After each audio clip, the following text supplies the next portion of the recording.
One of the police officers who joined in the crowds with protesters tonight was Deputy Chief Ken Kanger. We saw him marching with protesters today. Tonight he spoke with reporter Jake Wazikowski about today's events and what he witnessed in the Old Market. Jake? Yeah, earlier Deputy Chief Kanger acknowledged that the night isn't totally over. Let me get out of the way and show you. A lot of the law enforcement have dispersed from this area, whether it be the National Guard, State Patrol troopers, Omaha Police, or Bellevue Police, and some deputy sheriffs as well. But talking about the arrests, Deputy Chief Kanger acknowledged they did have a number of arrests, dozens, but that included 2 gun arrests. It did not lead to violence. He wanted to mention, though, that no weapons were fired.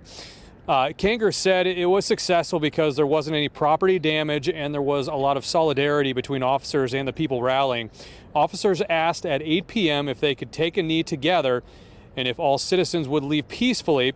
Kanger said most did, but some didn't and later refused to leave.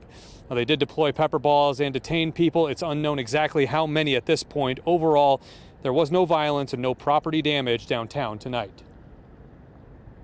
There's a lot of motion today, a lot going on within the community, a lot of questions, and the good thing is that there was a dialogue, and I'll be frank with you, there were some folks in the crowd that had tears in their eyes, and we tried to explain things, from the investigative side, the prosecution side, so that they understand those things, and it's hard to do that in a press conference, so sometimes just sitting on a curb and talking helps a lot, and hopefully it does going forward. Hopefully the community understands.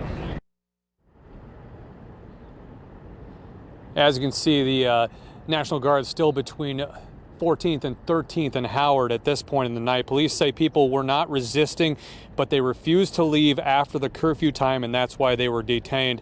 The announcement of no charges being filed in the Old Market protest shooting had emotions running high again.